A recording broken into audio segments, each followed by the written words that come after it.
Vale, estoy acá en la Sarmiento al 400. Hoy inicia el juicio por el travesticidio de Alejandra Benítez, más conocida como Power Benítez, en un travesticidio que tiene un imputado que es Ricardo Puenzo. Estoy en este momento con Yanina Muñoz, quien es referente de la organización Mumalá, y vinieron a acompañar en este día a los familiares de Alejandra Benítez. Buen día, Yanina, ¿cómo estás? Buen día al piso, a la audiencia. Bueno, la verdad para nosotras una jornada que es muy importante. Estamos acá presentes en tribunales penales acompañando a la familia de Alejandra Power Benítez, que fue asesinada el año pasado. Es un transfemicidio que ocurrió en nuestra ciudad.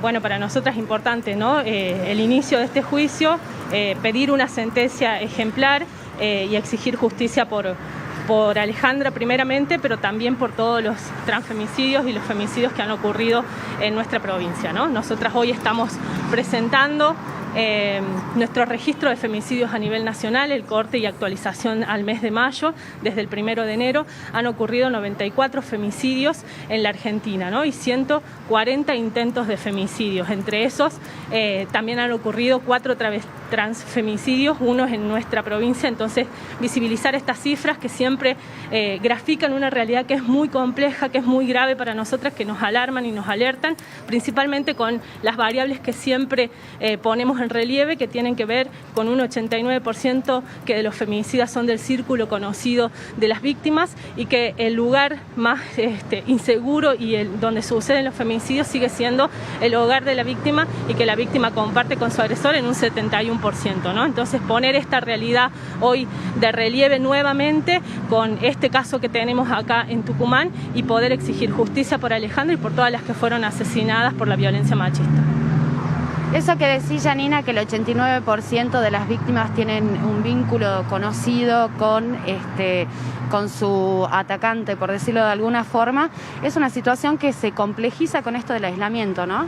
Sí, así es. Por eso nosotras tratamos de visibilizar estas dos variables, porque en el contexto en el que vivimos sanitario y con esta medida que sigue siendo la principal para la prevención del COVID, del contagio del COVID en pandemia, nosotras hacemos hincapié en la gravedad que eso toma en una situación y en una problemática tan compleja como la violencia machista, ¿no? De hecho, insistimos en que las medidas que se vayan tomando de parte del Estado tengan en cuenta la realidad que hemos vivido ya el año pasado, porque este es el segundo año consecutivo, y que se vuelvan a implementar las medidas que se implementaron en aquel momento. Apertura de los números de WhatsApp, por ejemplo, que teníamos con estos casos, ¿no? de guardias permanentes, 24 horas. Sabemos que tiene una guardia el Observatorio de la Mujer, que tiene una guardia la Secretaría de Derechos Humanos con el cuerpo de abogados. Entonces nosotras sí estamos articulando eso, ¿no? Y insistir en esto, en que la denuncia es el primer paso, pero también al Estado que profundice las políticas que ya vienen habiendo, pero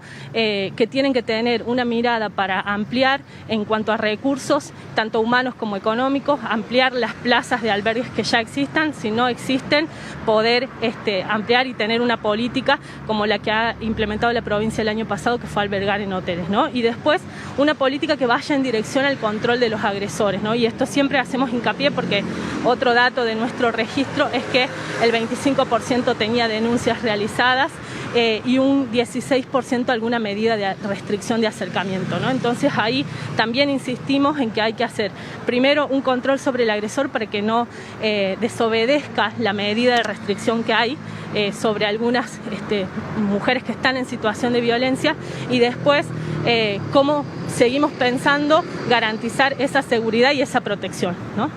¿Está respondiendo el Estado en ese sentido? ¿Están controlando las órdenes de restricción, tomando correctamente las denuncias?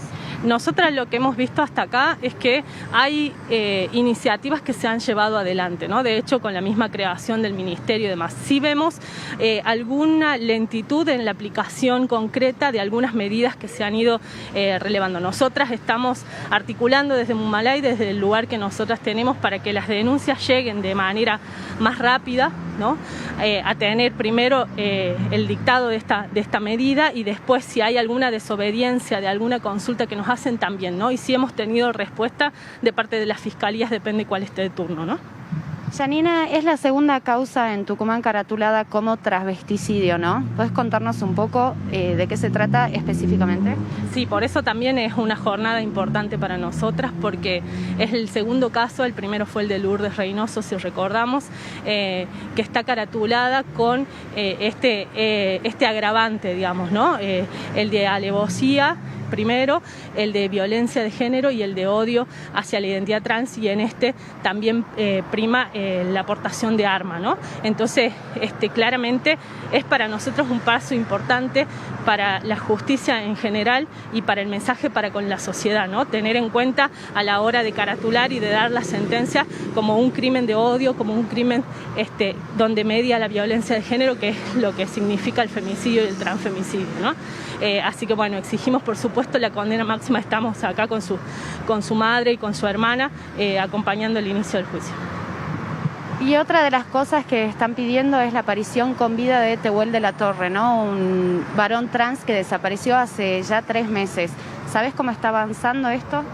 Sí, nosotras venimos exigiendo desde que desapareció Tehuel el 11 de marzo, venimos exigiendo la aparición con vida y que se implementen todos los mecanismos para su búsqueda, ¿no? Sabemos, lo último que sabemos o que sabe en realidad la familia y lo que trasciende en los medios es justamente que fue en busca de trabajo y que desapareció, ¿no? Y esos son los sospechosos que están detenidos, pero no han hablado sobre el crimen, y sí se llevan adelante.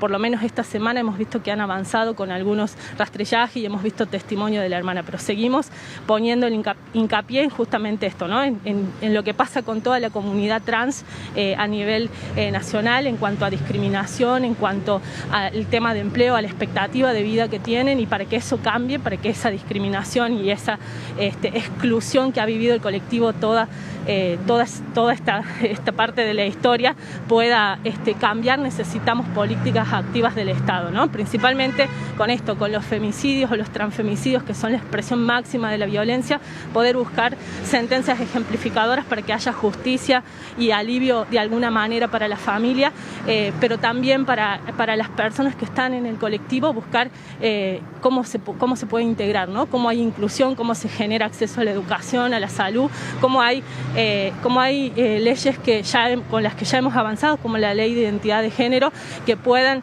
ser aplicadas de manera concreta, ¿no? Y en este contexto sanitario que vivimos mucho más, ¿no? Sabemos que son las compañeras trans las que han quedado excluidas de sus trabajos y de esa posibilidad de ingreso. Entonces se recrudece esa realidad para con las compañeras que toman la decisión de afrontar su identidad de género y no tienen acompañamiento o apoyo del Estado, ¿no? Perfecto, muchísimas gracias. Bueno, ahí estaba Janina Muñoz, referente de la organización de Mumala, con este pedido de justicia. Por un lado, por el transvesticidio de Alejandra Power Benítez, ocurrido en noviembre del año pasado.